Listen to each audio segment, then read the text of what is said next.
আসসালামু আলাইকুম প্রিয় শিক্ষার্থীবৃন্দ, আশা করি সকলে ভালো আছেন, সুস্থ আছেন। আমি শাহিন স্যার, সকলকে স্বাগত জানাচ্ছি আজকের ক্লাসে। আজকে আমরা সাধারণ জ্ঞানের অষ্টম ক্লাস করব এবং আজকের ক্লাসটি অত্যন্ত গুরুত্বপূর্ণ।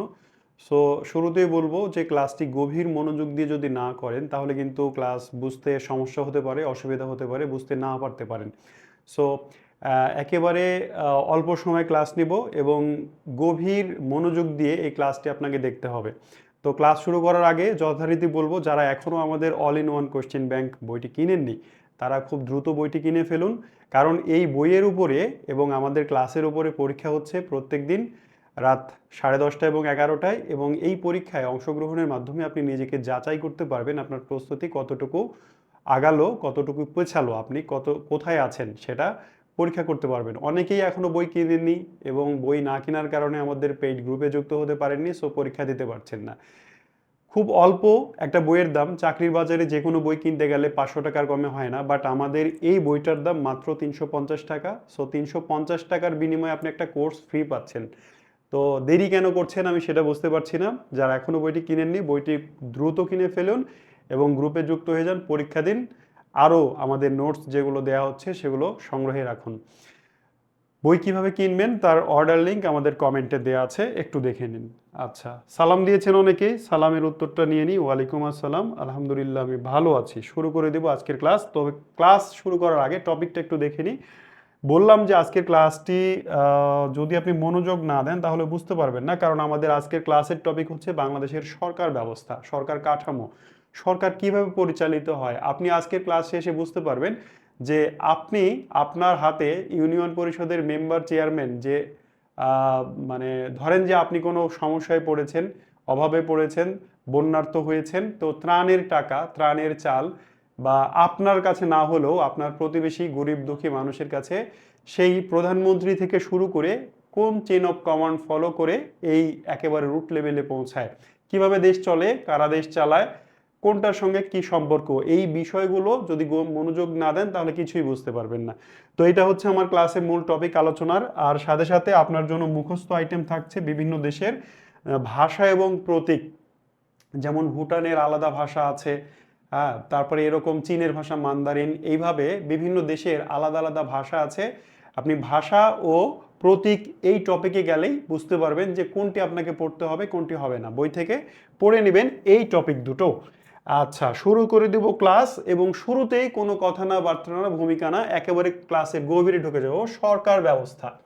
সরকার ব্যবস্থা বলতে আমরা তিনটি জিনিসকে বুঝি, আমরা না বুঝলেও আসলে বোঝানো হয় তিনটি ব্যবস্থা। সরকারের তিনটি বাহু থাকে, তিনটি উইং থাকে। একজন মানুষের যেমন দুটি হাত থাকে, ঠিক তেমনি সরকারেরও দুটি আমি তিনটি হাতই বলবো। একটা মাথা যদি কল্পনা করি, এই মাঝখানেরটা যদি আমি মাথা কল্পনা করি, তাহলে পাশের দুটি হচ্ছে সরকারের হাত। সো এই তিনটি অর্গান নিয়ে, তিনটি ভাইটাল পার্ট নিয়ে সরকার গঠিত। একটি হচ্ছে আইন বিভাগ, 2 নম্বর হচ্ছে শাসন বিভাগ এবং 3 নম্বর হচ্ছে বিচার বিভাগ। এই তিনটি আমরা ডিটেইলে আজকের ক্লাসে দেখব, কোনটার কি মেকানিজম, কোনটা কিভাবে চলে। তো সংক্ষেপে প্রথমে বলি, আইন বিভাগের কাজ হচ্ছে আইন তৈরি করা, আইন তৈরি, আইন তৈরি করা। এবার শাসন বিভাগ যে কাজটি করে, এই আইন বিভাগ যে আইনটি তৈরি করলো সেই আইনটি বাস্তবায়ন করে। আইন বাস্তবায়ন বা প্রয়োগ করা, এটা কার কাজ? শাসন বিভাগের কাজ। শাসন বিভাগের কাজ আইন বিভাগ যে আইনটি তৈরি করলো তা ইমপ্লিমেন্টেশন করা। আর বিচার বিভাগের কাজ হচ্ছে,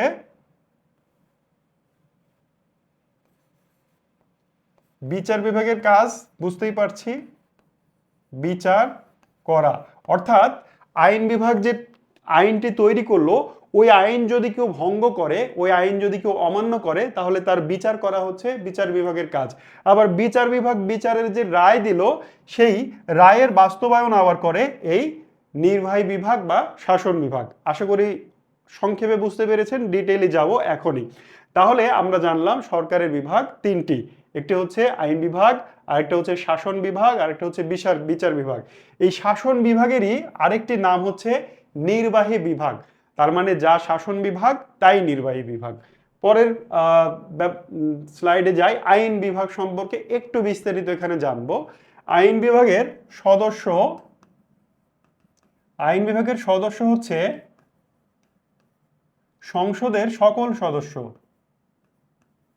সংসদের সকল সদস্য। আইন বিভাগের সদস্য কারা? সংসদের সকল সদস্য। বাংলাদেশে সংসদের মোট সদস্য 300 জন প্লাস 50 জন হচ্ছে সংরক্ষিত। এই 350 জন হচ্ছে আইন বিভাগের সদস্য। আইন বিভাগের মূল কাজ হচ্ছে দেশের জন্য প্রয়োজনীয় আইন তৈরি করা। এই আইন বিভাগ সম্পর্কে আরেকটু ডিটেইল জানবো আমরা পরের স্লাইডে, এখানে আর বেশি কথা না বলি। তো বাংলাদেশের আইন বিভাগ এখানে একটু বলি। বাংলাদেশের আইন বিভাগের সভা স্থল হলো জাতীয় সংসদ। ওকে, আইন বিভাগ আমরা জানলাম আইন তৈরি করে, এর সদস্য বাংলাদেশে 350 জন, 300 জন নির্বাচিত আর 50 জন সংরক্ষিত। এই 350 জন আইন সভার সদস্য, এরা আইন তৈরি করে দেশের জন্য। তো আইন বিভাগের সদস্যরা বা আইন সভা, যেখানে আইন বিভাগ যেখানে সভাতে বসে, মিটিংয়ে বসে, ওইটার নাম হচ্ছে জাতীয় সংসদ। এবার বাংলাদেশের জাতীয় সংসদ সম্পর্কে এক নজরে একেবারেই গুরুত্বপূর্ণ তথ্যগুলো দেখে নিব, যেগুলো অবশ্যই আপনাকে মুখস্থ, ঠোঁটস্থ, আত্মস্থ করতে হবে, মনে রাখতে হবে। দেখেন, বাংলাদেশের আইনসভার অবস্থান অর্থাৎ সংসদ ভবন, জাতীয় সংসদ ভবন কোথায় অবস্থিত? ঢাকার শেরেবাংলা নগরে। এর স্থপতি লুই আই কান নামক একজন ভদ্রলোক। আপনাকে এই প্রত্যেকটি প্রশ্ন আকারে জিজ্ঞেস করবে। আপনাকে জিজ্ঞেস করবে বাংলাদেশের আইনসভা বা জাতীয় সংসদ কোথায় অবস্থিত, এর স্থপতিকে, এটা কত সালে নির্মিত হয়েছে, এর উদ্বোধন কখন হয়েছে, এভাবে প্রশ্ন করবে। মানে এইখানে যে তথ্যগুলো দেখতে পাচ্ছেন প্রত্যেকটাই এক একটা প্রশ্ন। তো আমি এভাবে যাই, তাহলে শেরেবাংলা নগরে অবস্থিত লুই আই কান নামক একজন আর্কিটেক্ট, ইঞ্জিনিয়ার এটি স্থাপন করেছেন। এর নির্মাণ কাজ শুরু হয়েছিল 1961 সালে এবং 1982 সালে এর সমাপ্তি ঘটে। একটু খেয়াল করেন তো, 1961 সালে বাংলাদেশ কি স্বাধীন হয়েছে? বাংলাদেশ স্বাধীন হয় নাই। 1961 সাল আইয়ুব খান, ফিল্ড মার্শাল আইয়ুব খান শাসন করছিলেন পাকিস্তান। আমাদের পূর্ব পাকিস্তান বা বাংলাদেশে বর্তমানে যত শিল্প আছে, যত গুরুত্বপূর্ণ বড় বড় প্রতিষ্ঠান আছে, তার অধিকাংশই কিন্তু এই আইয়ুব খানের নামে, আইয়ুব খানের আমলে তৈরি হওয়া। ঠিক আছে, আপনি তাকে পছন্দ করেন বা না করেন, বাংলাদেশের একমাত্র জলবিদ্যুৎ প্রকল্প কাপ্তাই জলবিদ্যুৎ প্রকল্প, এছাড়া অনেকগুলো পেপারস মিল, চন্দ্রঘোনা পেপারস মিল বলেন বা আরও অনেকগুলো কাগজ কল, চিনি কল, বিভিন্ন গুরুত্বপূর্ণ বিশ্ববিদ্যালয়, বিভিন্ন শিক্ষা প্রতিষ্ঠান, এছাড়া এই যে জাতীয় সংসদ ভবনের যে বিল্ডিং, যেখানে আমরা এখন হইচই গ্যাঞ্জাম করতে পাঠাই আমাদের প্রতিনিধিদের, তো এই জায়গার প্রায় সবগুলোই আইয়ুব খানের শাসনামলে তৈরি। সো দেখেন, স্বাধীন বাংলাদেশের আগেই 1961 সালে পূর্ব পাকিস্তানের আইনসভা হিসেবে জাতীয় সংসদ ভবনের নির্মাণ কাজ শুরু হয়, যেটি শেষ হয় স্বাধীনতার পরে 1982 সালে। 1982 সালের 15ই ফেব্রুয়ারি দ্বিতীয় সংসদের অষ্টম অধিবেশনে এই যে জাতীয় সংসদ, আমাদের সংসদ ভবন, এখানে প্রথম অধিবেশন বসেছিল। দেশ স্বাধীন হয়েছে, স্বাধীন হওয়ার পরে দ্বিতীয় সংসদ এর অষ্টম অধিবেশন শুরু হয়েছিল 15ই ফেব্রুয়ারি 1982 সালে। আয়তন, আমাদের জাতীয় সংসদ ভবনের মোট আয়তন হচ্ছে 215 একর। খুব গুরুত্বপূর্ণ একটি তথ্য, মনে রাখতে হবে। এই সংসদ ভবনের উচ্চতা 49.68 মিটার এবং এটি তলায় হিসেব করলে 9 তলায়, 9 তলা একটা বিল্ডিং যার উচ্চতা 49.68 মিটার। এই সংসদে আসন সংখ্যা খুবই গুরুত্বপূর্ণ। দেখেন, আসন সংখ্যা আগেই বলেছি, এই 300 জন জনগণের ভোটে নির্বাচিত হয় আর 50 জন সংরক্ষিত নারী বা মহিলা আসন। এর মাধ্যমে জাতীয় সংসদের আসন হচ্ছে 350টি। এইবার শুধু যে সংসদ সদস্যদের জন্যই সংসদে আসন আছে ব্যাপারটা এরকম নয়। এখানে অতিথিদের জন্য আসন আছে 56টি। মনে রাখবেন, পরীক্ষায় প্রশ্ন করবে জাতীয় সংসদে অতিথিদের জন্য কত আসন আছে। অতিথি মানে ধরেন ভারত থেকে কেউ আসলো বা বিশ্বের যে কোনো দেশ থেকে কোনো রাষ্ট্রপ্রধান বা রাষ্ট্রের গুরুত্বপূর্ণ কোনো ব্যক্তি বা রাষ্ট্রদূত বাংলাদেশের জাতীয় সংসদে অধিবেশন দেখতে আসলেন, তখন তিনি বসবেন এই অতিথি আসনে 56 আসনের মধ্যে একটিতে। ঠিক আছে। কর্মকর্তাদের জন্য আসন, সংসদে শুধু সংসদ সদস্যই থাকেন না, এখানে অনেক ধরনের কর্মকর্তা কর্মচারী থাকেন, তাদের জন্য আছে 41টি আসন। দর্শনার্থী, আমি আপনি যদি দেখতে যাই যে সংসদে লাইভ সরাসরি দেখব কেমনে তারা আলোচনা করেন, তাহলে আমাদের জন্য আছে 430টি আসন। এই 430টি আসনের মধ্যে সম্প্রতি শুধুমাত্র শিক্ষার্থীদের জন্য 100টি আসন বরাদ্দ করা হয়েছে। এছাড়া সংসদে সাংবাদিক যান, তাদের জন্য আছে 80টি আসন। এই হচ্ছে সংসদের আসন বিন্যাস। ঠিক আছে, এতগুলো আসন আছে 350টি, বা এই যে ফিগার সবগুলোই আলাদা আলাদা ব্যক্তিদের জন্য ডেডিকেটেড। আর জাতীয় সংসদের প্রতীক হচ্ছে বাংলাদেশের জাতীয় প্রতীক। বাংলাদেশের জাতীয় প্রতীক কি, এটি আমি গত ক্লাসে আপনাদের দেখিয়েছি। পানিতে ভাসমান শাপলা, দুই পাশে ধানের শীষ, মাথার উপরে পাট পাতা, আর দুই পাশে দুটি করে 4টি স্টার বা তারকা, যেটি কামরুল হাসান ডিজাইন করেছেন। ওই জাতীয় প্রতীকই সংসদেরও প্রতীক। এই হচ্ছে সংসদের সংক্ষিপ্ত রূপ। এবার সংসদ পরিচালনা করার সঙ্গে সংশ্লিষ্ট কয়েকজন ব্যক্তি সম্পর্কে আমরা জেনে নিব। সংসদ কিভাবে পরিচালিত হয়।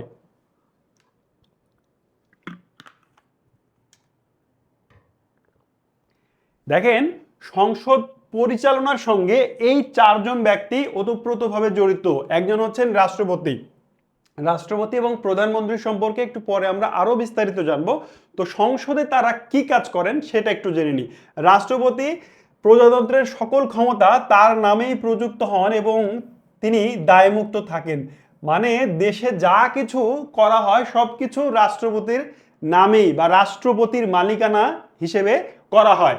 আচ্ছা, প্রয়োজনে এই রাষ্ট্রপতি অর্ডিন্যান্স বা অধ্যাদেশ জারি করতে পারেন। অর্ডিন্যান্স বা অধ্যাদেশ কি সেটি আমি গত ক্লাসে বলেছি। জাতীয় সংসদের অধিবেশন তিনি আহ্বান করেন, তিনি মুলতবি করেন, তিনি স্থগিত করেন এবং সংসদ ভেঙে দেওয়ার এখতিয়ার শুধুই রাষ্ট্রপতির। এখন সংসদের অধিবেশন চলছে, এই অধিবেশন আহ্বান করবেন রাষ্ট্রপতি। অধিবেশন চলার পরে যখন অধিবেশন শেষ করার প্রয়োজন হবে সেটাও করবেন রাষ্ট্রপতি। যদি কোনো কারণে অধিবেশন স্থগিত করতে হয় রাষ্ট্রপতিই করবেন, আর সংসদ যদি ভেঙে দিতে হয় রাষ্ট্রপতিই দিবেন। এই এখতিয়ার অন্য কারো নেই রাষ্ট্রপতি ছাড়া। সংসদ কর্তৃক গৃহীত বিলে সম্মতির জন্য রাষ্ট্রপতির নিকট পেশ করতে হয়। আমি গত ক্লাসে বলেছি যে বিল কি সংসদ সদস্যরা উত্থাপন করে অথবা মন্ত্রীরা উত্থাপন করে। সরকারি এবং বেসরকারি দুই ধরনের বিল হয়। এই বিলটি তখনই আইন হয় যখন এতে রাষ্ট্রপতি সিগনেচার করেন। সো সংসদে মূল এই কাজগুলো রাষ্ট্রপতি করে থাকেন। প্রধানমন্ত্রী কি করেন, তিনি সরকার ও নির্বাহী ক্ষমতার মালিক। সংসদে তিনি সরকারের প্রধান এবং নির্বাহী ক্ষমতার মালিক। আর প্রধানমন্ত্রী জাতীয় সংসদের নেতা। এই জায়গাটা খেয়াল করব, জাতীয় সংসদের নেতা হচ্ছেন প্রধানমন্ত্রী। আর স্পিকার কি, জাতীয় সংসদের সভাপতি। একটু এই দুইটা শব্দ আমরা খেয়াল করব। এটা হচ্ছে সংসদের নেতা হচ্ছেন প্রধানমন্ত্রী আর সভাপতি হচ্ছেন স্পিকার। এটা ভুল হয় অনেক সময়। জাতীয় সংসদের স্পিকারকে বা জাতীয় সংসদের নেতাকে, এই দুটা প্রশ্ন অহরহ আসে, তাহলে ভুল করা যাবে না। নেতা হচ্ছেন প্রধানমন্ত্রী আর সংসদের সভাপতি হচ্ছেন স্পিকার। এছাড়া তিনি প্রধান নির্বাহী কর্মকর্তা সংসদের। সংসদে তিনি কি করেন, সদস্যদের বিল উত্থাপন এবং আলোচনার সুযোগ দেন, ওই যে সময় বেঁধে দেন, এবং প্রয়োজনে তিনি কাস্টিং ভোট প্রদান করেন। কাস্টিং ভোট কি জিনিস এটিও গত ক্লাসে আমি বলেছি, আজকে আর বলবো না। ডেপুটি স্পিকার, ডেপুটি স্পিকার মূলত সংসদ অধিবেশন পরিচালনায় স্পিকারকে হেল্প করেন এবং স্পিকার যদি না থাকেন তাহলে তিনি স্পিকারের দায়িত্ব পালন করেন। এই হচ্ছে সংসদ পরিচালনা সংক্রান্ত কিছু ফাংশন, কিছু ব্যক্তিবর্গ। এরপরে আমরা যাব শাসন বিভাগ। একটু খেয়াল করি, আমি শুরুতেই বলেছি যে বাংলাদেশের সরকার বা যে কোনো দেশের সরকার 3টি অর্গান দ্বারা গঠিত। একটি হচ্ছে আইন বিভাগ, আরেকটি হচ্ছে নির্বাহী বিভাগ, আর আরেকটি হচ্ছে বিচার বিভাগ। আমরা আইন বিভাগ সম্পর্কে একটা সংক্ষিপ্ত আলোচনা করেছি। আইন বিভাগের কাজ কি এটি আরো পরিষ্কার হবো ক্লাসের শেষের দিকে। ঠিক আছে, সো ওয়েট করতে হবে, একবারে সব বুঝতে পারবেন না। আপাতত বুঝে রাখেন, আইন বিভাগের কাজ হচ্ছে ওই যে আমাদের জাতীয় সংসদে তারা বসে 350 জন সদস্য বসে আমাদের জন্য, দেশ পরিচালনার জন্য প্রয়োজনীয় আইন তৈরি করেন, অপ্রয়োজনীয় আইন বাতিল করেন, যেগুলো ত্রুটিপূর্ণ আইন সেগুলো সংশোধন করেন। এছাড়া মানে এটি মূল কাজ, বাজেট মানে পাশ করেন, হ্যাঁ এই বাজেট উত্থাপন করেন, পাশ করেন, এই টাইপের কাজগুলো আইন সভা বা আইন বিভাগ করে থাকে। এইবার পরের বিভাগ আমাদের হচ্ছে শাসন বিভাগ।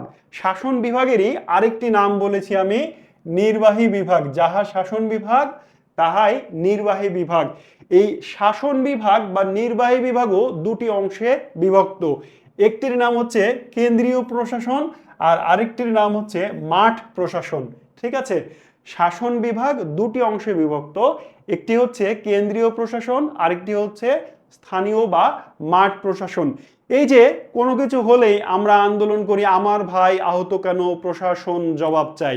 এই প্রশাসন জবাব চাই বলতে আমরা মূলত এই শাসন বিভাগ বা নির্বাহী বিভাগের কাছেই দাবি চাই, দাবি জানাই বা জবাব চাই। আমরা বিচার বিভাগ বা আইন বিভাগের কাছে এই দাবি জানাই না। বুঝতে পারলেন? মনে করেন আপনার কলেজে, আপনার ইউনিভার্সিটিতে কোনো একজন হতাহত হয়েছে, সন্ত্রাসী আক্রমণের দ্বারা আহত হয়েছে। তো আপনি এবার মিছিল করছেন, শাহবাগের মোড়ে গিয়ে অবরোধ করছেন, বলছেন যে আমার ভাই আহত কেন বা নিহত কেন, প্রশাসন জবাব চাই। এই সওয়ালটা আপনি প্রধানত করলেন এই শাসন বিভাগ বা নির্বাহী বিভাগের কাছেই। ঠিক আছে, এবার আমরা কেন্দ্রীয় প্রশাসনের এইটা দেখব, আমরা মাঠ প্রশাসন বা স্থানীয় প্রশাসন পরে দেখব। এটা বললাম কি পরে, আচ্ছা আলোচনা পরে, পরে দেখব বললে আবার বুঝতে পারবেন না। এটা হচ্ছে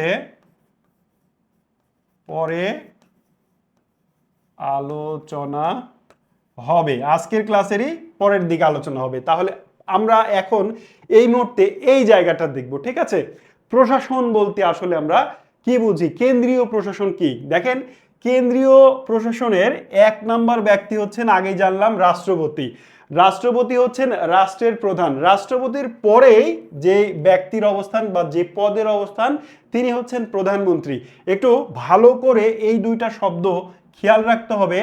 রাষ্ট্রপতি হচ্ছেন রাষ্ট্রের প্রধান আর প্রধানমন্ত্রী হচ্ছেন সরকার প্রধান। রাষ্ট্রের প্রধান মানে দেশেরই প্রধান। ওই যে বললাম সকল কাজ রাষ্ট্রপতির নামেই প্রযুক্ত হয়, এই জন্য তিনি রাষ্ট্রের প্রধান। আর এই রাষ্ট্রের প্রধান হওয়ার কারণেই ধরেন বিদেশ থেকে, ধরে নেন চীন থেকে, ভারত থেকে, ব্রিটেন থেকে, যেখান থেকেই হোক, কোন দেশের রাষ্ট্রদূত এসেছেন, তিনি কার কাছে নিজের পরিচয় পেশ করবেন বলেন তো? রাষ্ট্রপতির কাছে পেশ করবেন। কেন? কারণ রাষ্ট্রপতি হচ্ছেন রাষ্ট্রের মালিক, রাষ্ট্রের প্রধান। ঠিক আছে, এই জন্যে ভারত থেকে বা বিদেশ থেকে বা যে কোনো দেশ থেকে যদি রাষ্ট্রদূত আসেন, তাহলে তিনি তার পরিচয়পত্র পেশ করবেন রাষ্ট্রপতির কাছে, প্রধানমন্ত্রী, স্পিকার বা অন্য কোনো ব্যক্তির কাছে নয়। এবার সরকারের প্রধান হচ্ছেন প্রধানমন্ত্রী। ঠিক আছে, সরকারের প্রধান মানে দেশ চালায় কে? সরকার। বলে যে আমাদের সরকার এই করেছে, আমাদের সরকার পদ্মা সেতু করেছে, আমাদের সরকার রূপপুর পারমাণবিক কেন্দ্র করেছে, আমাদের সরকার ব্রিজ, কালভার্ট ইত্যাদি করেছে। এই যে সরকার সরকার বলছি, তার মানে এই সরকারের প্রধান হচ্ছে আসলে প্রধানমন্ত্রী। এবং প্র্যাকটিক্যালি দেশের সকল ক্ষমতার যদি একক মালিক বলি, তাহলে তিনি হচ্ছেন প্রধানমন্ত্রী। বুঝতে পেরেছেন? ধরেন যে আমার এখানে 10 কেজি রসগোল্লা আসলো। ঠিক আছে, আমার কাছে আপনাদের চাকরি পাওয়ার পরে মনে করেন 100 জন চাকরি পাইছেন এবং 100 জন 1 কেজি করে হলে 100 কেজি রসগোল্লা বা মিষ্টি পাঠিয়ে দিয়েছেন আমাদের অফিসে। তো এই অফিসে আমাদের অফিসের যিনি মালিক, শ্রদ্ধেয় রফিক স্যার, এই যে রসগোল্লা আসলে, আমি জাস্ট বোঝাচ্ছি উদাহরণ দিয়ে, এই রসগোল্লার একক কর্তৃত্ব তার হাতে। এবার তিনি যতই তার হাতে থাক, তিনি কি 100 কেজি রসগোল্লা একাই খাবেন? খাবেন না। তিনি তার অফিসের আরো যারা কর্মকর্তা কর্মচারী স্টাফ আছেন তাদের দিয়ে দিবেন ভাগ করে, এবং সবাই মিলেই এটা খাওয়া হবে। তার মানে দেশ যখন চালানো হচ্ছে, তো প্রধানমন্ত্রী হচ্ছেন আসলেই প্র্যাকটিক্যালি সকল ক্ষমতার একক মালিক, কিন্তু তিনি এককভাবে এই ক্ষমতাগুলো প্রয়োগ করেন না সাধারণত। তবে আমরা অতীতে দেখেছি যে এককভাবেই পালিত হয়। কোথাও এক জায়গায় আগুন লেগেছে, সেই আগুন নেভানো ততক্ষণ না হবে যতক্ষণ না প্রধানমন্ত্রী বলছে ওখানে আগুন লাগছে তোমরা নিভাচ্ছ না কেন। এটা আমরা দেখেছি। তো বাস্তবিক গণতন্ত্রে ব্যাপারটা এরকম হবে যে প্রধানমন্ত্রী যদিও সকল ক্ষমতার একচ্ছত্র অধিপতি মালিক, কিন্তু তিনি এই ক্ষমতাগুলো ডিস্ট্রিবিউট করে দেবেন মন্ত্রী, সংসদ সদস্য, আমলা, হ্যাঁ, এদের মধ্যে ডিস্ট্রিবিউট করে দেবেন এবং সবাই নিজের নিজের কাজ করবে, এভাবে দেশ পরিচালিত হবে। এটা হচ্ছে প্রকৃত গণতন্ত্রের প্র্যাকটিস। তো আমরা যাই একটু সামনে। প্রধানমন্ত্রীর অধীনে দুইটি উইং থাকে। একটি হচ্ছে মানে ব্যাপারটা হচ্ছে প্রধানমন্ত্রীর অধীনে সচিবালয় বা মন্ত্রণালয় থাকে। এই সচিবালয় বা মন্ত্রণালয়ের আবার দুটি অংশ থাকে, একটা হচ্ছে মন্ত্রী পরিষদ, আরেকটা হচ্ছে সচিব। দেখেন খুব গভীর মনোযোগ দিয়ে দেখেন, তাছাড়া বুঝতে পারবেন না। মন্ত্রণালয় আমরা বলি না মন্ত্রণালয়, সচিবালয়, এই মন্ত্রণালয় বা সচিবালয়ের প্রধান হচ্ছেন প্রধানমন্ত্রী, কারণ তিনি সরকার প্রধান। এই মন্ত্রণালয় আমি বললাম যে তিনি একা সকল ক্ষমতা ভোগ করেন না বা প্রয়োগ করেন না। তো কোন মেকানিজমের মাধ্যমে, কোন সিস্টেমের মাধ্যমে তিনি ক্ষমতাটা বিলিয়ে দেন? এই সচিবালয় বা মন্ত্রণালয়ের মাধ্যমে। এই সচিবালয় বা মন্ত্রণালয়ের আবার দুটি প্রধান অংশ থাকে, একটি হচ্ছে নির্বাহী অংশ, আরেকটি হচ্ছে প্রশাসনিক অংশ। নির্বাহী অংশের প্রধান হচ্ছেন মন্ত্রী। মন্ত্রী, উপমন্ত্রী, প্রতিমন্ত্রী যারা ইলেকশনের মাধ্যমে জনগণের ভোটে দ্বারা নির্বাচিত হয়ে আসেন, তারা এই নির্বাহী বিভাগের অংশ। আর বিসিএস পরীক্ষার মাধ্যমে যে সচিব, উপসচিব, মুখ্য সচিব, সহকারী সচিব ইত্যাদি সচিব বা আমলা আসেন, তারা এই মন্ত্রণালয়ের প্রশাসনিক প্রধান। একটু উদাহরণ দিলে বুঝতে পারবেন। ধরেন বাজেট তৈরি হবে দেশের জন্য, এবার সংসদে প্রধান কি বলে যে অর্থমন্ত্রী বাজেট উত্থাপন করেন যে আমাদের এই খাত থেকে এত টাকা আয় হবে, এই খাত থেকে এত টাকা আয় হবে এবং এই আয়গুলো এই খাতে ব্যয় হবে। শিক্ষা খাতে আমরা এত বরাদ্দ দিলাম, সেবা খাতে এত বরাদ্দ দিলাম, ইত্যাদি ইত্যাদি বরাদ্দ দিল। এবার চিন্তা করে কখনো দেখেছেন যে এই যে বাজেট পেশ করলেন অর্থমন্ত্রী, এই বাজেটটা আসলে তৈরি করলো কে?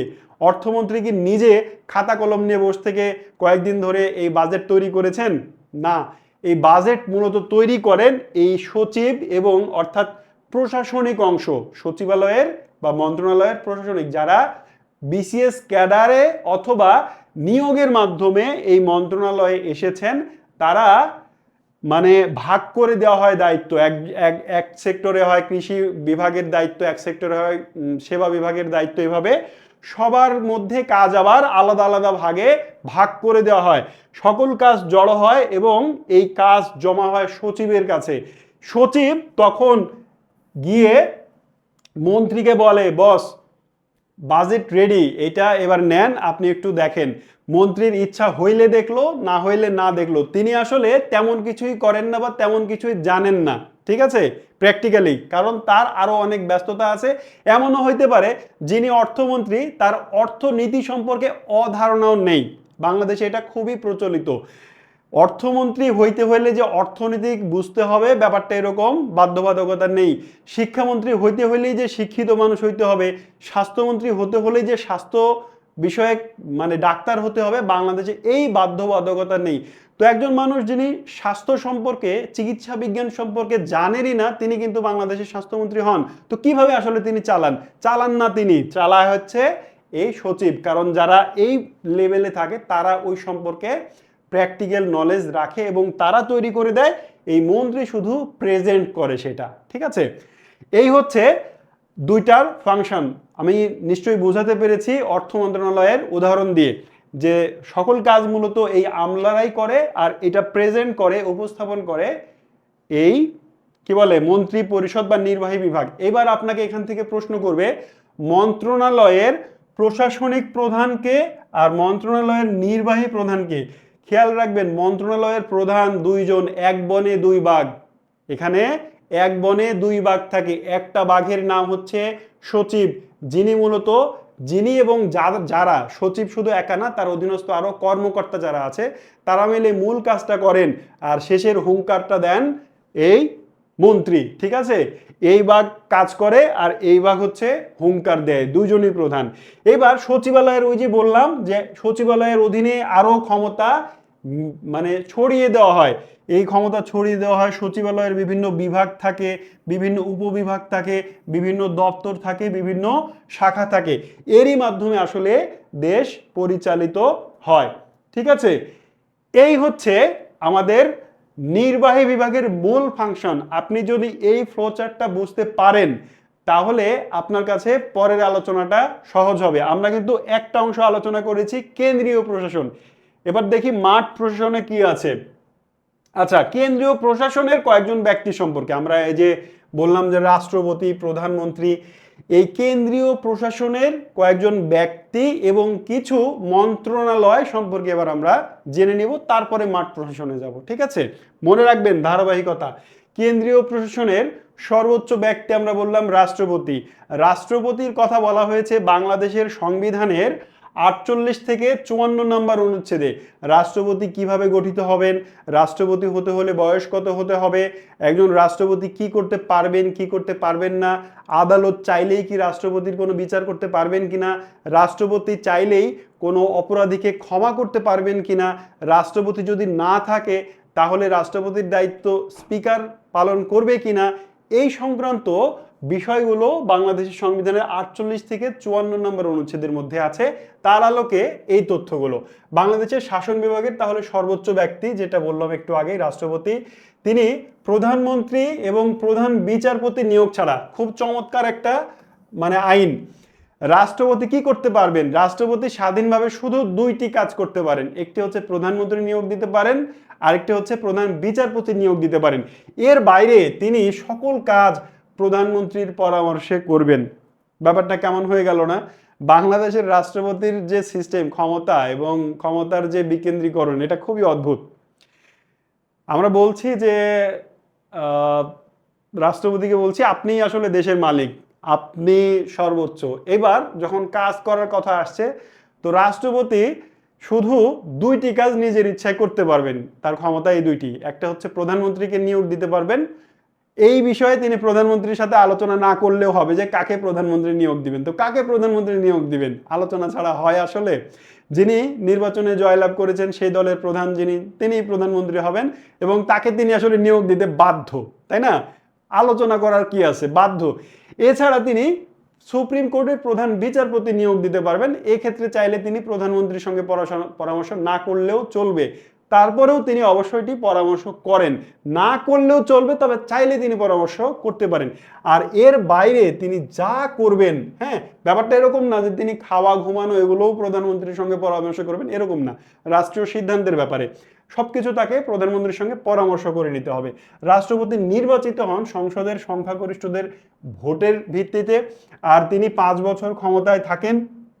একজন ব্যক্তি রাষ্ট্রপতি হতে পারে সর্বোচ্চ 2 মেয়াদে বাংলাদেশের সংবিধান অনুযায়ী। তিনি সেনা, বিমান এবং নৌ বাহিনীর পদাধিকার বলে প্রধান।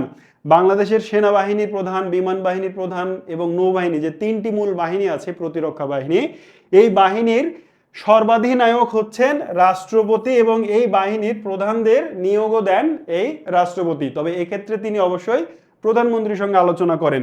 বাংলাদেশের যত বিশ্ববিদ্যালয় আছে, সরকারি আর বেসরকারি, সবগুলো বিশ্ববিদ্যালয়ের আচার্য বা চ্যান্সেলর হচ্ছেন রাষ্ট্রপতি। এই জন্যেই রাষ্ট্রপতির পরের পজিশন যিনি বিশ্ববিদ্যালয়ে চালান তাকে বলা হয় ভাইস চ্যান্সেলর বা হচ্ছে যে উপাচার্য। তাহলে আচার্য বা চ্যান্সেলরকে রাষ্ট্রপতি। ঠিক আছে, রাষ্ট্রপতির সম্পর্কে আরো কিছু তথ্য আছে। রাষ্ট্রপতি যেখানে বাস করেন সেই বিল্ডিংটার নাম হচ্ছে রাষ্ট্রপতির কার্যালয় এবং বাসভবন, তার নাম হচ্ছে বঙ্গভবন। ব্রিটিশ আমলে এই বঙ্গভবনের নাম ছিল প্রেসিডেন্ট হাউস। ঠিক আছে, রাষ্ট্রপতির নিরাপত্তার জন্য একটি গার্ড আছে, গার্ড বাহিনী, তার নাম হচ্ছে প্রেসিডেন্ট গার্ড রেজিমেন্ট, পিজিআর। আপনাকে পরীক্ষায় জিজ্ঞেস করবে নিচের কোন বাহিনী বাংলাদেশের প্রেসিডেন্টের নিরাপত্তার দায়িত্ব পালন করেন। রাষ্ট্রপতি কর্তৃক গৃহীত কোনো বিল তিনি সম্মত, আচ্ছা, সংসদ সদস্য কর্তৃক গৃহীত কোনো বিল আইনে পরিণত হয় যখন রাষ্ট্রপতি সিগনেচার করেন। আগেও বলেছি, রাষ্ট্রপতি সম্মতি ছাড়া উত্থাপন করা যায় না অর্থ বিল। এটা সংবিধানের 81 নম্বর অনুচ্ছেদে বলা হয়েছে যে রাষ্ট্রপতির সম্মতি ছাড়া, অনুমতি ছাড়া অর্থ বিল উত্থাপন করা যাবে না। আচ্ছা, কোনো আদালত, রাষ্ট্রপতি যাই করুক না কেন, রাষ্ট্রপতি যত বড়ই অপরাধ করুক না কেন, কোনো আদালত তাকে, বাংলাদেশের কোনো আদালত তাকে বিচারের মুখোমুখি করতে পারবে না এবং রায় দিতে পারবে না তার বিরুদ্ধে। তাহলে রাষ্ট্রপতি অন্যায় করলে তিনি আসলে তাকে সরানো হবে কিভাবে? ওই যে অভিশংসন, যারা রাষ্ট্রপতিকে নির্বাচিত করলো, সংসদের সংখ্যাগরিষ্ঠ সদস্যরা ভোট দিয়ে যে রাষ্ট্রপতিকে নির্বাচন করলো, তারাই রাষ্ট্রপতি যদি কোনো অন্যায় অসদাচরণ করেন তাহলে অভিশংসনের মাধ্যমে তাকে অপসারণ করতে পারবে, কোনো আদালত পারবে না। ঠিক আছে? আচ্ছা, রাষ্ট্রপতি চাইলে কোনো সাজাপ্রাপ্ত বা দণ্ডপ্রাপ্ত আসামির সাজা মওকুফ করে দিতে পারেন, এটি সংবিধানের 49 নম্বর অনুচ্ছেদে বলা হয়েছে। ঠিক আছে? এরকম নিদর্শন আমরা বাংলাদেশে অতীতে দেখেছি যে খুনের আসামি, 7 খুনের আসামি, 8 খুনের আসামি, 10 খুনের আসামিকে তিনি ছেড়ে দিয়েছেন, ওকে ফাইন, যাও, কোনো সমস্যা নেই। আচ্ছা, রাষ্ট্রপতি জরুরি অবস্থায় অর্ডিন্যান্স জারি করতে পারেন এবং যেটি আইনের মতোই কাজ করে, আগেও বলেছি। এরপরে প্রধানমন্ত্রীর কাছে যাই। প্রধানমন্ত্রী আসলে কি করেন, তার অধীনে কতগুলো দপ্তর থাকে? প্রধানমন্ত্রী হচ্ছেন তিনি সংসদের নেতা, মন্ত্রী পরিষদের নেতা এবং সরকারের প্রধান। ঠিক আছে? পদাধিকার বলে তিনি এগুলো হোল্ড করেন। মন্ত্রিসভা গঠিত হয়, পরিচালিত হয় এবং বিলুপ্ত হয় প্রধানমন্ত্রীকে কেন্দ্র করে। প্রধানমন্ত্রীকে শপথ পড়ানোর মাধ্যমে মন্ত্রী পরিষদ গঠিত হয়। মন্ত্রী পরিষদ পরিচালনা করেন প্রধানমন্ত্রী নিজে। আর মন্ত্রী পরিষদ, প্রধানমন্ত্রী যদি পদত্যাগ করেন তাহলে অটোমেটিক্যালি মন্ত্রী পরিষদও ভেঙে যায়। এজন্য প্রধানমন্ত্রী হচ্ছেন বাংলাদেশের সংবিধান অনুযায়ী শাসন ব্যবস্থার মানে সকল ক্ষমতার কেন্দ্রবিন্দু। আচ্ছা, প্রধানমন্ত্রী একনেক এর সভাপতি। একনেক কি জিনিস? একনেকের পূর্ণরূপ হচ্ছে the executive committee of the national economic council. এটি বাংলাদেশের সকল ধরনের অর্থনৈতিক বিষয়াদি পাশ করে। ধরেন সরকার সিদ্ধান্ত নিল যে এই যে সিদ্ধান্ত নেওয়া হয়েছে বগুড়া একটি আন্তর্জাতিক বিমানবন্দর করা হবে, তো এর জন্য তো খরচ হবে, তাই না? এই খরচটা অনুমোদন কে দিবে? একনেক। এই একনেক যতদিনে একনেকে না পাশ হবে ততদিন এর কাজ শুরু হবে না। একনেক হচ্ছে দেশ পরিচালনার আরো একটি মূল অর্গান। ঠিক আছে? তো এই একনেকের সভাপতি হচ্ছেন প্রধানমন্ত্রী, আর প্রধানমন্ত্রীর অনুপস্থিতিতে অর্থমন্ত্রী হচ্ছেন একনেকের বিকল্প সভাপতি। এটি পরীক্ষায় বহুবার আসে, জাস্ট মনে রাখবেন। এবার প্রধানমন্ত্রীর অধীনস্থ দপ্তরগুলো দেখি। প্রধানমন্ত্রীর কার্যালয়ের অধীনে অন্তত এই 8টি ডিপার্টমেন্ট থাকে। কি কি? বিডা এর পূর্ণরূপ কি? Bangladesh investment development authority. BEZA, Bangladesh economic zone authority. BEPZA, Bangladesh export processing zone authority. PPP, public private partnership. তারপর হচ্ছে NSI, national security intelligence. SSF, special security force. NGO affairs and cabinet division. এতগুলো জিনিস প্রধানমন্ত্রীর সরাসরি তত্ত্বাবধানে থাকে। আপনি এগুলোর পূর্ণরূপ অবশ্যই মনে রাখবেন। এগুলো পরবর্তী ক্লাসে আবারও আলোচনা আসবে, আজকে না। তো এই হচ্ছে প্রধানমন্ত্রীর অধীনস্থ দপ্তর এবং বিভাগ। এবার গুরুত্বপূর্ণ কিছু মন্ত্রণালয় সম্পর্কে আমরা ধারণা নিব। ঠিক আছে?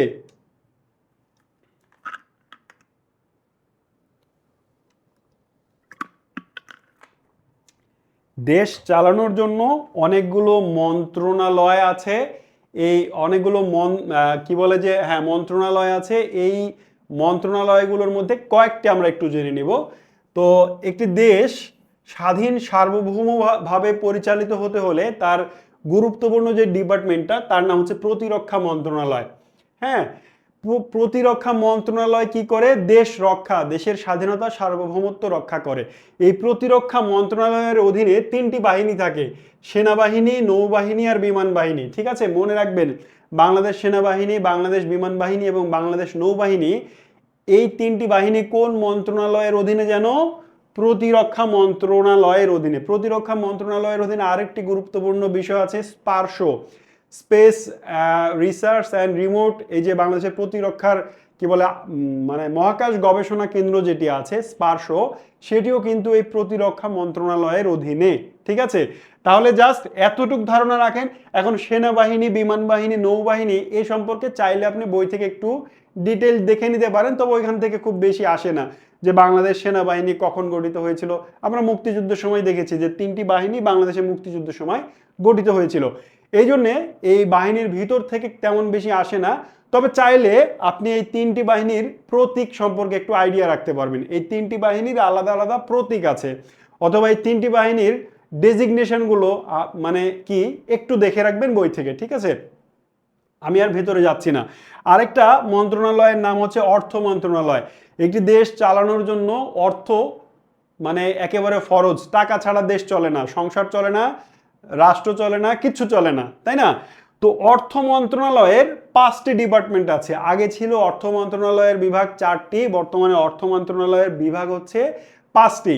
এই 5টি বিভাগ কি কি? অর্থনৈতিক প্রতিষ্ঠান বিভাগ বা আর্থিক প্রতিষ্ঠান বিভাগ, 2 নম্বর হচ্ছে অর্থ বিভাগ, 3 নম্বর হচ্ছে অর্থনৈতিক সম্পর্ক বিভাগ, 4 নম্বর হচ্ছে রাজস্ব বিভাগ, 5 নম্বর হচ্ছে রাজস্ব ব্যবস্থাপনা বিভাগ। একটু আগে আমি মানে ক্ষমতার বিকেন্দ্রীকরণের উদাহরণ দিতে গিয়ে অর্থ মন্ত্রণালয়ের উদাহরণ দিয়েছিলাম, মনে আছে?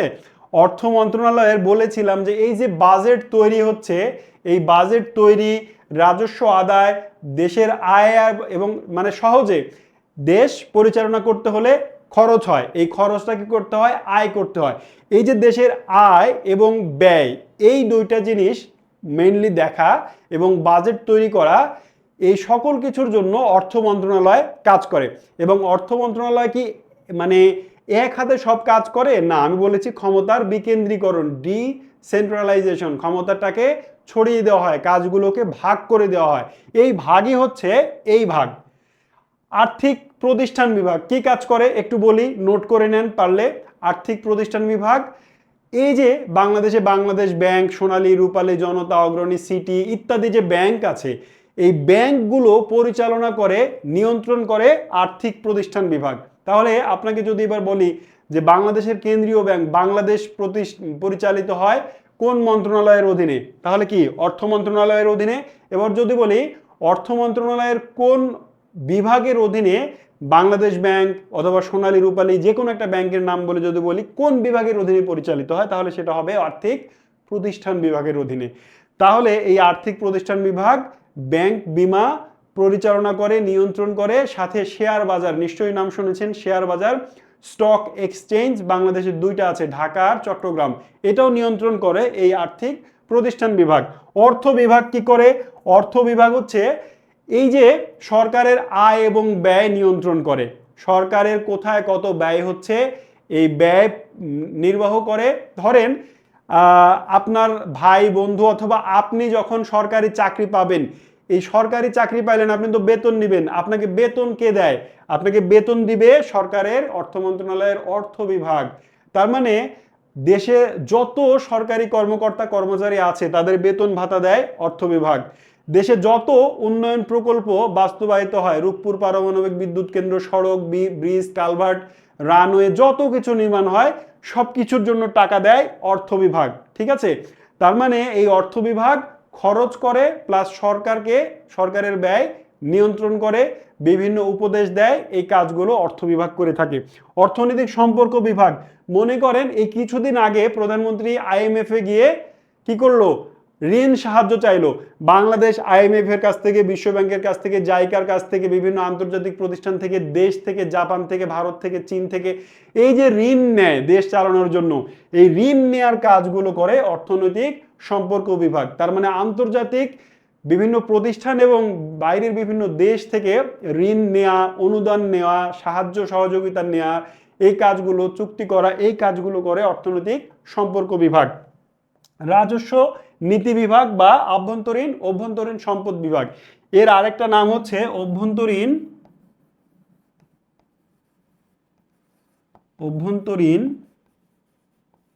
সম্পদ বিভাগ। বুঝতেই পারছেন এই যে ট্যাক্স, আপনি যে ট্যাক্স দিই, দেশের বিভিন্ন জায়গা থেকে কর আদায়, কর নির্ধারণ, কর আদায় এবং সেগুলো অর্থ বিভাগে জমা দেওয়ার কাজ করে এই রাজস্ব নীতি বিভাগ বা অভ্যন্তরীণ সম্পদ বিভাগ, ঠিক আছে।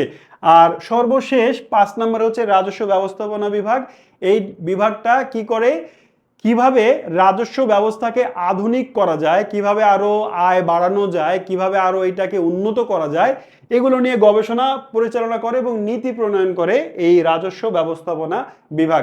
যারা এই কাজগুলো বুঝতে পারলেন না তারা এই ক্লাস শেষে এই জায়গাটুকু আবার দেখবেন। আমি সবাইকেই বলবো ক্লাসটা দ্বিতীয়বার দেখার জন্য। আচ্ছা, পরের অংশ স্বরাষ্ট্র মন্ত্রণালয়। আমরা কি পড়ছি? নির্বাহী বিভাগ পড়ছি। সরকারের 3টা অর্গানের মধ্যে আমরা আইন বিভাগ পড়েছি, আইনসভা পড়েছি, এবার নির্বাহী বিভাগ পড়ছি। নির্বাহী বিভাগে আমরা দেখলাম নির্বাহী বিভাগে কে কোন ক্ষমতা বা কে কোন দায়িত্ব পালন করেন, প্রশাসনকে চালায়, নির্বাহী অংশকে চালায়। এরপরে আমরা কয়েকটা মন্ত্রণালয় সম্পর্কে সংক্ষিপ্ত ধারণা নিচ্ছি। আমরা প্রতিরক্ষা মন্ত্রণালয়ে জেনেছি 3 ভাগে বিভক্ত, সেনা নৌ বিমান 3টে আছে বাহিনী। আমরা অর্থ মন্ত্রণালয়ের 5টি বিভাগ দেখলাম। এবার স্বরাষ্ট্র মন্ত্রণালয়ে দেখব আমরা কি কি আছে। স্বরাষ্ট্র মন্ত্রণালয় একটি দেশের আরো একটি ভাইটাল মন্ত্রণালয়। স্বরাষ্ট্র মন্ত্রণালয় 2 ভাগে বিভক্ত, 1 জননিরাপত্তা বিভাগ, 2 সুরক্ষা বিভাগ। এই জননিরাপত্তা বিভাগের অধীনে আছে Bangladesh police, BGB, RAB, coast guard, Ansar. এই প্রত্যেকটা কিন্তু আধা সামরিক বাহিনী। বাহিনী কিন্তু 2 ধরনের হয়, একটি হচ্ছে সামরিক বাহিনী যারা সরাসরি অস্ত্র চালানোর অনুমতি থাকে। সামরিক বাহিনী আমাদের দেশে 3 ভাগে বিভক্ত, ওই যে বললাম সেনা নৌ আর বিমান, এই 3টা বাহিনীকে বলা হয় সামরিক বাহিনী। আর এদেরকে বলা হয় বেসামরিক বা আধা সামরিক বাহিনী, ঠিক আছে? যেমন বাংলাদেশ পুলিশ, পুলিশও কিন্তু অস্ত্র ব্যবহার করে কিন্তু সেনাবাহিনীর মতো এত অ্যাক্সেস এদের নেই। বিজিবি, বিজিবির কাছেও অস্ত্র আছে কিন্তু এরা সেনাবাহিনীর মতো মানে ওইভাবে ইউজ করতে পারে না, তাদের রেস্ট্রিকশন আছে। র্যাব, কোস্টগার্ড, বা কোস্টগার্ড হচ্ছে উপকূলে যারা পাহারা দেয়। আর আনসার তো চিনেন, ওই যে পূজা বা ভোটের সময় লাঠি নিয়ে দাঁড়ায় থাকা যে লোকগুলো, তারা হচ্ছে আনসার। এইগুলো সবই স্বরাষ্ট্র মন্ত্রণালয়ের অধীনে এবং স্বরাষ্ট্র মন্ত্রণালয়ের জননিরাপত্তা বিভাগের অধীনে। এদের নাম জননিরাপত্তা কেন বলা হচ্ছে? কারণ police, BGB, RAB, coast guard, Ansar এই সবগুলোই আইন শৃঙ্খলা রক্ষায় নিয়োজিত, আইন শৃঙ্খলা দেখভালের জন্য নিয়োজিত। আর আইন শৃঙ্খলা মূলত জনগণের যান ও মালের নিরাপত্তা দেওয়ার জন্যই তৈরি। এই জন্য বলা হচ্ছে জননিরাপত্তা বিভাগ। আর এদিককে বলা হচ্ছে সুরক্ষা বিভাগ। কেমন? মাদক দ্রব্য নিয়ন্ত্রণ বিভাগ। আপনি মাদক, মদ, গাড়ি, মানে বিড়ি সিগারেট খেয়ে যদি আপনি ক্ষতিগ্রস্ত হন, এই ক্ষতিগ্রস্ততা থেকে সুরক্ষা দেওয়ার জন্য মাদক দ্রব্য নিয়ন্ত্রণ বিভাগ এই স্বরাষ্ট্র মন্ত্রণালয়ের অধীনেই পরিচালিত হয়। ঠিক একইভাবে কারা বিভাগ, পাসপোর্ট বিভাগ, ফায়ার সার্ভিস, এরা কিন্তু আপনার বিভিন্নভাবে সেবা ও সুরক্ষা দিয়ে থাকে। এই জন্য এটি হচ্ছে সুরক্ষা বিভাগের অধীনে, ঠিক আছে? বুঝতে পারলেন মন্ত্রণালয় কিভাবে পরিচালিত হচ্ছে, স্বরাষ্ট্র মন্ত্রণালয়ের অর্গানগুলো কেমন। আমি জাস্ট সংক্ষেপে দেখাচ্ছি। যদি আলোচনা করা হয় শুধু স্বরাষ্ট্র মন্ত্রণালয়ের উপরেই তো এরকম 10টা ক্লাস হইতে পারে, তাই না? তো সেগুলো কি আপনার এখন জানার দরকার আছে? আপাতত জানার দরকার নাই। যদি জানার ইচ্ছা থাকে তাহলে বড় বড় আরো বই আছে, সেগুলো পড়তে হবে। হ্যাঁ, আপাতত দরকার নেই, চাকরিটা পেয়ে যান, তারপরে পেশাগত দক্ষতা বাড়ানোর জন্য এগুলো ডিটেইল পড়েন, প্রচুর বই আছে এগুলো পড়ার জন্য। আচ্ছা, এরপরে যাই মাঠ প্রশাসন। মনে আছে পরে আলোচনা করা হবে বলেছিলাম? একটু খেয়াল করি, একটু ফিরে যাই ফ্ল্যাশব্যাকে। এই যে এখানে বললাম, দেখেন তো, এখানে বললাম সরকারের শাসন বা নির্বাহী বিভাগের কেন্দ্রীয় প্রশাসনের অংশই আমরা এতক্ষণ পড়লাম। এইবার আমরা যাব দ্বিতীয় অংশ, যাকে বলা হচ্ছে মাঠ প্রশাসন বা স্থানীয় প্রশাসন, ওখানে যাব। তো এইবার চলে যাই স্থানীয় প্রশাসন বা মাঠ প্রশাসনে, ঠিক আছে? দেখেন স্থানীয় প্রশাসন এটাকে বলা হচ্ছে মাঠ প্রশাসন, ঠিক আছে? স্থানীয় প্রশাসন আর স্থানীয় সরকার, এরপরে আরেকটা ভাগ আসবে যেখানে আমরা স্থানীয় সরকার নিয়ে আলোচনা করব। তো এখনই বলিয়ে দিই আগেই, স্থানীয় সরকার আর স্থানীয় প্রশাসন এক জিনিস নয়, ঠিক আছে? দুটি আলাদা জিনিস। তো প্রথমে স্থানীয় প্রশাসনটা কি দেখব আমরা, জাস্ট এখানে এই শব্দটাকে ফোকাস দেব, প্রশাসন। ওই যে বলছিলাম যে আমার ভাই আহত কেন, প্রশাসন জবাব চাই। এই প্রশাসনের একটা মূল অংশ আমরা কেন্দ্রীয় অংশ দেখলাম। এবার কেন্দ্রীয় অংশ কোথায়? এতক্ষণ যেগুলো বললাম, অর্থ মন্ত্রণালয়, স্বরাষ্ট্র মন্ত্রণালয়, প্রতিরক্ষা মন্ত্রণালয়, কৃষি মন্ত্রণালয়, এগুলো যেগুলো আছে, মন্ত্রণালয়, সচিবালয় কোথায় অবস্থিত বলেন তো? ঢাকায়, রাজধানীতে। তো রাজধানী ঢাকায় একটা সিদ্ধান্ত নেওয়া হলো ধরেন কৃষি মন্ত্রণালয়ের কথা বলি। কৃষি মন্ত্রণালয় কোথায়? সচিবালয় অবস্থিত রাজধানী ঢাকায়। এবার কৃষি মন্ত্রণালয়ে সিদ্ধান্ত নেওয়া হলো যে বাংলাদেশের কৃষকদের কৃষি কার্ড দেওয়া হবে। মানে সরকার সিদ্ধান্ত নিয়েছে এই কৃষি কার্ডের এই সিদ্ধান্তটা কৃষি মন্ত্রণালয় ডিপার্টমেন্টের অধীনে। এবার কৃষি মন্ত্রণালয় সিদ্ধান্ত নিল, সরকার সিদ্ধান্ত নিল যে কৃষকদের কি কার্ড দেওয়া হবে? কৃষি কার্ড, কৃষক কার্ড দেওয়া হবে। তো এই কার্ড মনে করেন নীলফামারীর একটা কৃষক, একজন কৃষক পাবে। হ্যাঁ, তো এই নীলফামারীর কৃষককে সরকার প্রধান বা কৃষিমন্ত্রী সরাসরি গিয়ে এটা দিয়ে আসবে না। এটি নীলফামারীর ওই কৃষকের মানে তথ্য প্রথমে সংগ্রহ করবে ওই ইউনিয়ন, ইউনিয়ন থেকে আসবে উপজেলায়, উপজেলা থেকে আসবে জেলায়, জেলা থেকে আসবে বিভাগে, বিভাগ থেকে যাবে মন্ত্রণালয়ে। ঠিক আছে, এতগুলো চেইন ফলো করে। তো এটা আমি পরে আবার বলবো, এখনই এত আলোচনা করছি না, একটু আস্তে আস্তে যাই। বিভাগ, স্থানীয় প্রশাসন বা স্থানীয় মাঠ প্রশাসন বা স্থানীয় প্রশাসনের সর্বোচ্চ স্তর হচ্ছে বিভাগীয় প্রশাসন। এই বিভাগীয় প্রশাসনের প্রধান হচ্ছে বিভাগীয় কমিশনার বা ডিভিশনাল কমিশনার। ঠিক আছে, বিভাগীয় প্রশাসনের প্রধান, মনে করেন রাজশাহী বাংলাদেশের একটি বিভাগ, এই রাজশাহী বিভাগের প্রশাসনিক প্রধানকে, রাজশাহী বিভাগের প্রশাসনিক প্রধান হচ্ছে বিভাগীয় কমিশনার বা ডিসি। তো আমি বলেছি একটি ডিপার্টমেন্টের দুইটি ভাগ থাকে, একটা হচ্ছে নির্বাহী প্রধান আর একটি হচ্ছে প্রশাসনিক প্রধান। সেই জায়গায় যাব। এটা হচ্ছে প্রশাসনের কথা, ডিসি। ডিসি বা সরি, এটা হচ্ছে বিভাগীয় কমিশনার, এটাকেও সংক্ষেপে ডিসি বলে, ডিভিশনাল কমিশনার। তো তিনি কি কারো ভোটের দ্বারা নির্বাচিত হন? না। তারপরে জেলা প্রশাসক বা ডেপুটি কমিশনার, তিনি কি কারো ভোটের মাধ্যমে নির্বাচিত হন? উপজেলা পরিষদের প্রধান হচ্ছেন উপজেলা নির্বাহী অফিসার বা ইউএনও। ইউএনও তিনি কি কারো ভোটের মাধ্যমে নির্বাচিত হন? না। এরা সবাই বিসিএস পরীক্ষার মাধ্যমে ক্যাডার সার্ভিসে চাকরি করতে এসছে, এদের নিয়োগ দেওয়া হয়, এদের বলা হয় আমলা। তাহলে যেখানেই দেখবেন প্রশাসন, ওখানেই যারা কাজ করে তারা হচ্ছে নিয়োগ দেওয়া লোকজন। আর যেখানে দেখবেন নির্বাহী, ওই জায়গায় কাজ করে নির্বাচনে ভোটের মাধ্যমে জয়ী হওয়া প্রার্থীগুলো, তারা 5 বছরের জন্য আসে। আর এরা সারা জীবন মানে রিটায়ারমেন্টের আগ পর্যন্ত এরা কাজ করে। ঠিক আছে, তাহলে স্থানীয় প্রশাসনের সর্বোচ্চ স্তর, আমরা যদি নিচ থেকে যাই, সর্বনিম্ন স্তর হচ্ছে উপজেলা প্রশাসন, উপজেলা প্রশাসনের উপরে হচ্ছে জেলা প্রশাসন, জেলা প্রশাসনের উপরে আছে বিভাগীয় প্রশাসন। এবার যদি উপর থেকে নিচে আসি, সবার উপরে হচ্ছে বিভাগ, তারপরে জেলা, তারপরে উপজেলা। ঠিক আছে, তাহলে প্রশাসনের সর্বোচ্চ স্তর 1, 2 এবং 3, এটা হচ্ছে স্থানীয় প্রশাসন। এবার স্থানীয় সরকারে যাই, তাহলে প্রশাসনটা আরো ভালো করে বুঝতে পারবেন। এই জায়গায় আসলো স্থানীয় সরকার, এটা কিন্তু স্থানীয় প্রশাসন নয়। স্থানীয় সরকার 5 ভাগে বিভক্ত, স্থানীয় সরকার 5টি ভাগে বা 5টি স্তরে বিভক্ত। দেখেন, আপনার বাড়ি যদি গ্রামে হয়, গ্রাম অঞ্চলে এইটার জেলা পরিষদ, উপজেলা পরিষদ, ইউনিয়ন পরিষদ। ঠিক আছে, একজন গ্রামের মানুষের ইমিডিয়েট সরকার হচ্ছে ইউনিয়ন পরিষদের চেয়ারম্যান।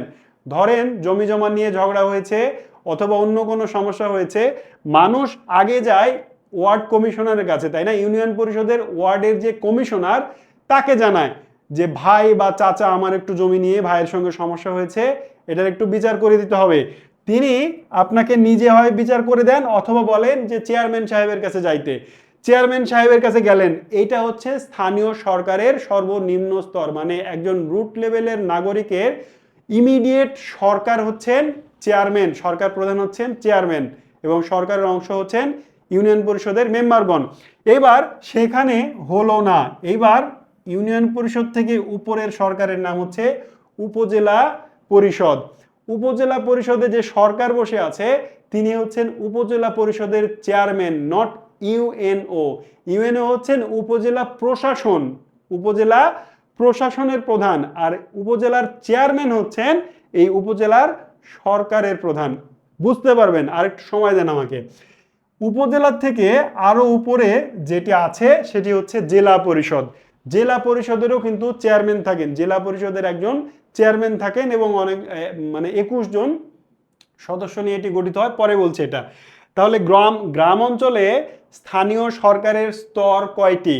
পল্লী অঞ্চলে বা গ্রাম অঞ্চলে স্থানীয় সরকারের স্তর এই 1 2 3টি। বুঝতে পারলেন? এবার আপনার বাসা যদি বাংলাদেশের প্রধান প্রধান শহরে হয়, তাহলে আপনার ইমিডিয়েট স্থানীয় প্রশাসন হচ্ছে সিটি কর্পোরেশন। আর যদি মফস্বল মানে শহর না আবার গ্রামও না, যেমন থানা পর্যায়ে, কিছু বাংলাদেশে এরকম অনেক জায়গা আছে যেগুলো একেবারেই গ্রাম না, প্রত্যন্ত গ্রাম না, আবার একেবারে শহরও না, মাঝামাঝি, এগুলোকে আমরা বলি মফস্বল। এই জায়গাগুলোর স্থানীয় সরকার হচ্ছে পৌরসভা। তার মানে আপনাকে যদি জিজ্ঞেস করে শহরাঞ্চলে স্থানীয় সরকারের স্তর কয়টি, তাহলে আমরা বলবো 2টি। কি কি? পৌরসভা আর সিটি কর্পোরেশন। আর গ্রাম অঞ্চলে 3টি, ইউনিয়ন পরিষদ, উপজেলা পরিষদ, জেলা পরিষদ। এইবার এখানকার 3 যোগ এখানকার 2 যদি যোগ করে দিই তাহলে কত হয়? 5। বাংলাদেশে 5 স্তর বিশিষ্ট স্থানীয় সরকার বিদ্যমান। 5। এটা আমি মুখে বললাম, জাস্ট আপনি লিখে নেবেন। এই তথ্যটা পরীক্ষায় প্রচুর আসে। কোথায় কিভাবে 5 হলো নিশ্চয়ই সেটা বুঝতে পেরেছেন। এইবারও এখনো অনেকের মধ্যে কনফিউশন আছে যে স্থানীয় প্রশাসন আর স্থানীয় সরকার বুঝলাম না স্যার, ব্যাপারটা কি, পার্থক্যটা কি? আমি মানে প্রচন্ড আশাবাদী এরপরের স্লাইডটা দেখলে আপনি বুঝতে পারবেন। যদি তাও বুঝতে না পারেন, এই ক্লাসটি ওই অংশটি একের অধিকবার দেখবেন, তাহলেই বুঝতে পারবেন। বিষয়টা একটু জটিল কিন্তু বুঝলে খুব সহজ। দেখেন, স্থানীয় প্রশাসন ভার্সেস স্থানীয় সরকার। আমি চ্যালেঞ্জ করে বলছি, বাংলাদেশের কোনো বইয়ে, চাকরির বাজারে যত বই প্রচলিত আছে, এই ফ্লোচার্ট নেই, এইভাবে আলোচনা নেই। সো শাহিন স্যারের ক্লাসে যদি আপনি স্থানীয় সরকার আর স্থানীয় প্রশাসনের পার্থক্য বুঝতে না পারেন, তাহলে এটা বোঝার জন্য আপনাকে আরো অনেক পড়াশোনা করতে হবে, কষ্ট করতে হবে। ঠিক আছে? আচ্ছা, দেখেন, আমি বলেছিলাম স্থানীয় প্রশাসন একটা বিষয় আর স্থানীয় সরকার আরেকটা বিষয়। প্রায় পরীক্ষা একটা প্রশ্ন আসে, স্থানীয় সরকারের সর্বনিম্ন স্তর কোনটি, অথবা স্থানীয় প্রশাসনের সর্বনিম্ন স্তর কোনটি। এই প্রশ্নের ভুল তো উত্তর এবং ভুল ব্যাখ্যায় বাজারে প্রচলিত বইয়ে 6 লাভ। আপনি ওই বইগুলো আমাকে পড়ে আবার জিজ্ঞেস করবেন, স্যার আপনি তো বললেন যে স্থানীয় সরকারের সর্বনিম্ন স্তর ইউনিয়ন পরিষদ, আর কিন্তু বইয়ে বলছে, আচ্ছা এটা বেশিরভাগ এই অংশটা ভুল করে।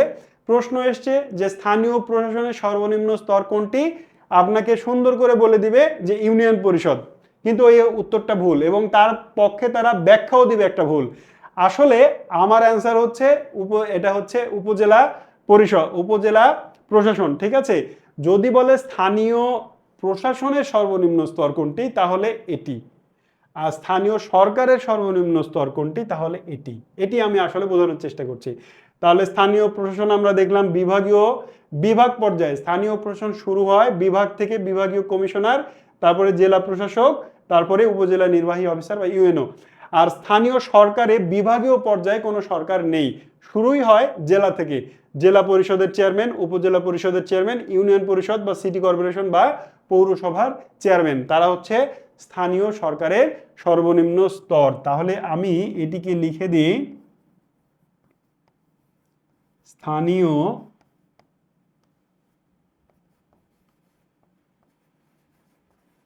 সরকারের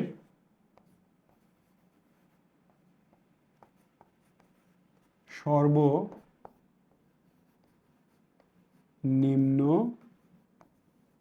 স্তর। ঠিক আছে? আর এটি হচ্ছে স্থানীয় প্রশাসনের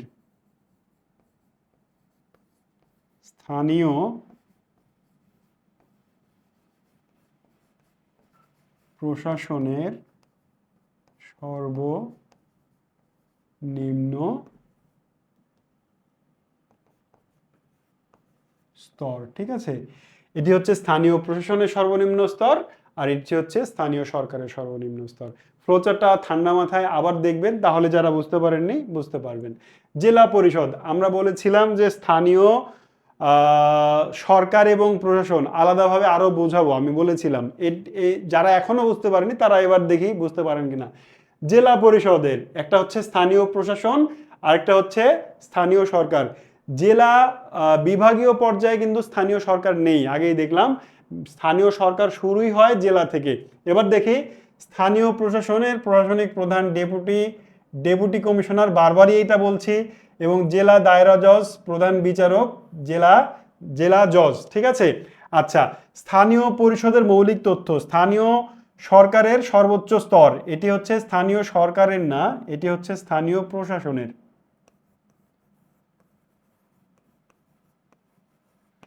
স্থানীয় প্রশাসনের এটি হচ্ছে স্থানীয় প্রশাসনের সর্বোচ্চ স্তর না, এটি হচ্ছে দ্বিতীয় স্তর, ঠিক আছে। স্থানীয় প্রশাসনের সর্বোচ্চ স্তর হচ্ছে বিভাগীয় কমিশন, ঠিক আছে। আচ্ছা, বাংলাদেশে মোট জেলা কত জানো? 64টি। বাংলাদেশের মোট জেলা 64টি। এই 64টি জেলার মধ্যে 61টি জেলায় স্থানীয় সরকার মন্ত্রণালয়ের অধীনে আছে। পার্বত্য চট্টগ্রামের জেলা আছে 3টি। আয়তনে বৃহত্তম জেলা হচ্ছে রাঙামাটি, ক্ষুদ্রতম হচ্ছে নারায়ণগঞ্জ। স্থানীয় স্বাধীনতার সময় জেলা পরিষদ ছিল 19টি, আর বাংলাদেশের বৃহত্তর জেলা হচ্ছে 17টি। এই দুটি তথ্য ভুল করবেন না। এটা ছিল স্বাধীনতার সময় 19টি জেলা ছিল বাংলাদেশে, আর বাংলাদেশের বৃহত্তর মানে বড় বড়, বৃহত্তম কিন্তু না, বৃহত্তর বড় বড় জেলা ছিল 17টি। তো এখানে আসলে স্থানীয় সরকারের স্তরটা দেখলেই প্রশাসনের থেকে পার্থক্য বুঝতে পারবেন। দেখেন, স্থানীয় সরকার নির্বাহী প্রধান হচ্ছেন জেলা পরিষদের চেয়ারম্যান। কি বলেছি? নির্বাহীরা কিভাবে আসেন? নির্বাচনের মাধ্যমে আসেন। আর যারা প্রশাসক তারা আসেন নিয়োগের মাধ্যমে। তাহলে দেখেন, জেলা পরিষদ গঠিত হয় একজন চেয়ারম্যান। জেলা পরিষদের সরকার সেটা কিভাবে গঠিত হচ্ছে? একজন চেয়ারম্যান, 15 জন সদস্য আর 5 জন সংরক্ষিত নারী সদস্য, এই মোট 21 জন সদস্য নিয়ে স্থানীয় সরকারের জেলা পরিষদ গঠিত হয়। জেলা পরিষদের সরকার গঠিত হয় এই 21 জন সদস্যের সমন্বয়ে, এবং এই স্থানীয় সরকার বা জেলা পরিষদ এটি থাকে 5 বছরের জন্য। ওই যে বললাম নির্বাচনের মাধ্যমে আসে, যারাই নির্বাচনের মাধ্যমে বাংলাদেশে আসে সাধারণত 5 বছর মেয়াদি তাদের কর্মকাল হয়। আচ্ছা, পরেরটা হচ্ছে উপজেলা পরিষদ। উপজেলা পরিষদের স্থানীয় প্রশাসনের প্রধান হচ্ছেন ইউএনও বা উপজেলা নির্বাহী প্রধান।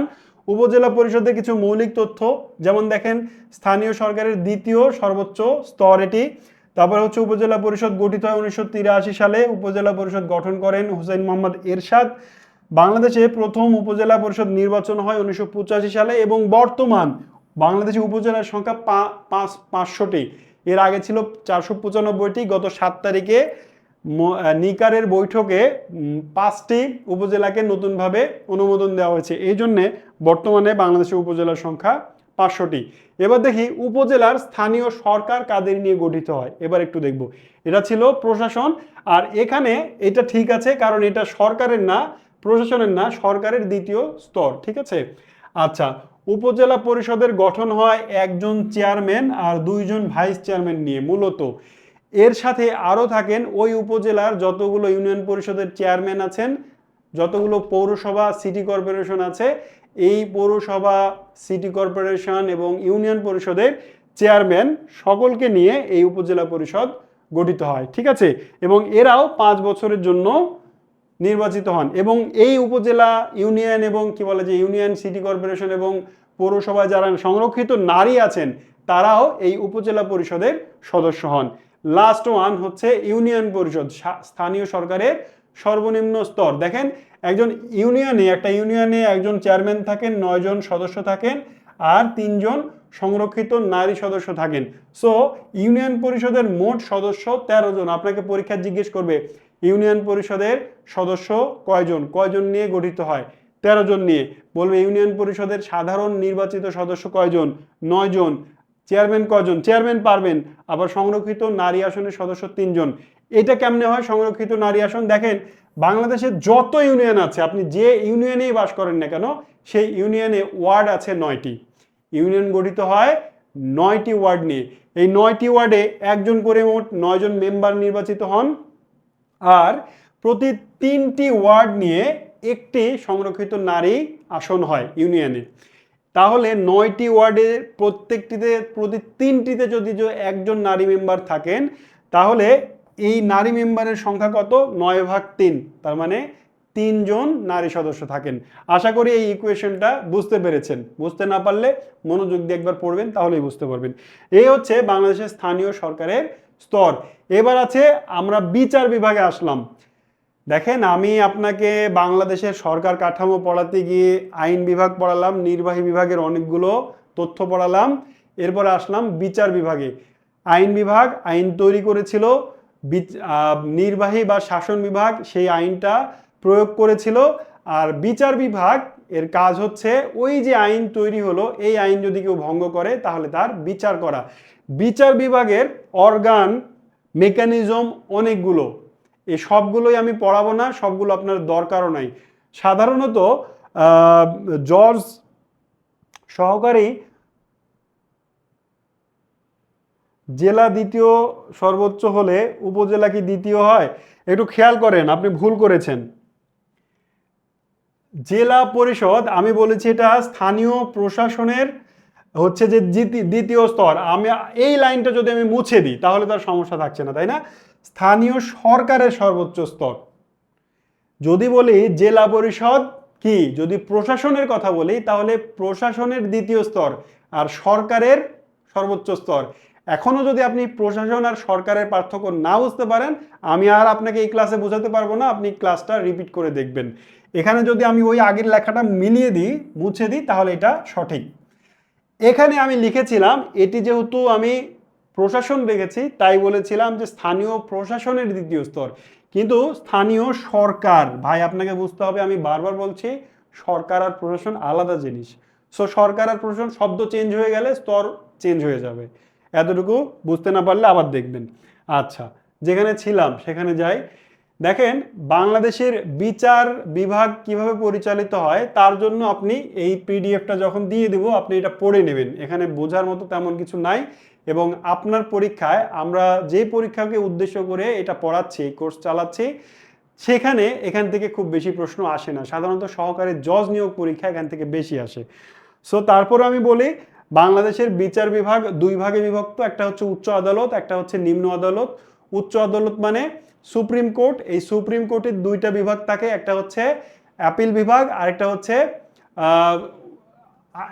আপিল বিভাগ, একটা হচ্ছে হাইকোর্ট বিভাগ। ঠিক আছে, হাইকোর্ট হচ্ছে উচ্চ আদালতের একটা বিভাগ, আর আরেকটা হচ্ছে আপিল বিভাগ। ঠিক আছে, এই হচ্ছে বাংলাদেশের বিচার ব্যবস্থা। আরেকটা হচ্ছে অধস্তন বা নিম্ন আদালত, এগুলো জেলা বিভাগ এই পর্যায়েরা শাসিত হয়।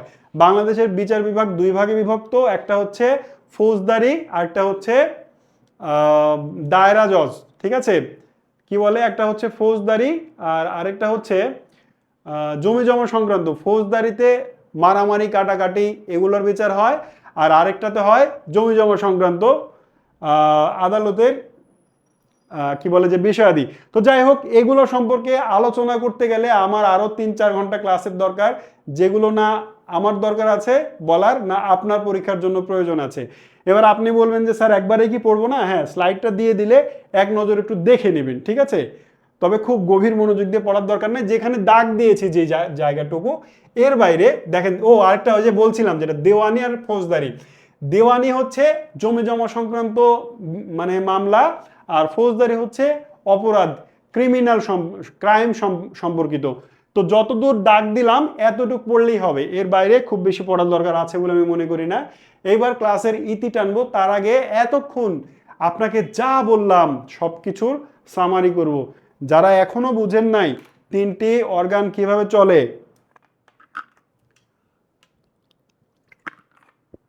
তাদের জন্য এই শেষ স্লাইডটা আজকের ক্লাসের।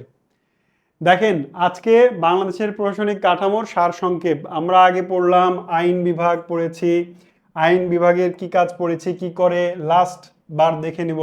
এটা রুল মেকিং ফাংশন, মানে আইন তৈরি করে, আইন প্রণয়ন ও সংশোধন করে, সংবিধান প্রণয়ন ও সংশোধন করে, বার্ষিক বাজেট সহ যাবতীয় সরকারের নীতি নির্ধারণ করে, বাজেট পেশ করে। সংসদীয় সরকার ব্যবস্থায় শাসন বিভাগ আইন বিভাগের নিকট দায়ী থাকে, মানে এই বিভাগ তাদের কাজের জন্য এই বিভাগের কাছে দায়ী থাকে বা জবাব দিতে বাধ্য থাকে। সকল সংসদ সদস্যই এই আইন বিভাগের সদস্য। এই হচ্ছে আইন বিভাগের মূল কাজ বা মূল ফাংশন। এরপর আমরা যাব নেক্সট, সেটা হচ্ছে নির্বাহী বা শাসন বিভাগ। কি কে কাজ করে? এটা রুল মেকিং ফাংশন আর এটা হচ্ছে রুল অ্যাপ্লিকেশন ফাংশন, মানে এখানে যা তৈরি হয় এরা তা বাস্তবায়ন করে। তার মানে এটি আমলা এবং মন্ত্রীদের নিয়ে গঠিত বলেছি। এর মূল কাজ আইন প্রয়োগ করা, অভ্যন্তরীণ কর ধার্য ও আদায় করা, রাষ্ট্রপ্রধানের সামরিক কার্যাবলী পরিচালনা করা, রাষ্ট্রপতি যে অধ্যাদেশ জারি করেন তা বাস্তবায়ন করা, রাষ্ট্রের সার্বভৌমত্ব রক্ষা করা, পররাষ্ট্র সংক্রান্ত যাবতীয় কার্যাবলী নিয়ন্ত্রণ ও পরিচালনা করা এই শাসন বিভাগের অন্যতম কাজ। এর বাইরেও কিন্তু আরও কিছু কাজ করে থাকে। বিচার বিভাগ, যেটি সম্পর্কে খুব কম আলোচনা করলাম, সেটি সম্পর্কে এখানে ক্লিয়ার হওয়া উচিত আপনার। বিচার বিভাগ হচ্ছে রুল কি বলে এডুকেশন ফাংশন, মানে বিচার করা। হ্যাঁ, আচ্ছা, বিচার কাজ পরিচালনা করে এবং আইন ভঙ্গকারীদের শাস্তির বিধান করে, আইন ও সংবিধানের ব্যাখ্যা প্রদান করে। এই সংসদ যে আইন তৈরি করে সেই আইনের ব্যাখ্যা প্রদান করা এই বিচার বিভাগের কাজ। সংসদ সদস্যদের কাজ নয় আইনের ব্যাখ্যা দেওয়া। এই আইনের ব্যাখ্যা দেওয়া সংসদ সদস্যদের কাজ নয়, কেন জানেন? কারণ সংসদ সদস্য এমনও আমরা নির্বাচন করি যে কখনো স্কুল কলেজেই যায় নাই, তো আইন সম্পর্কে কি বুঝবে? সে কি আইনের ব্যাখ্যা দিতে পারবে? না, পারবে না। তাহলে আইনের ব্যাখ্যা দেবে যারা আইনের স্পেশালিস্ট, তারা।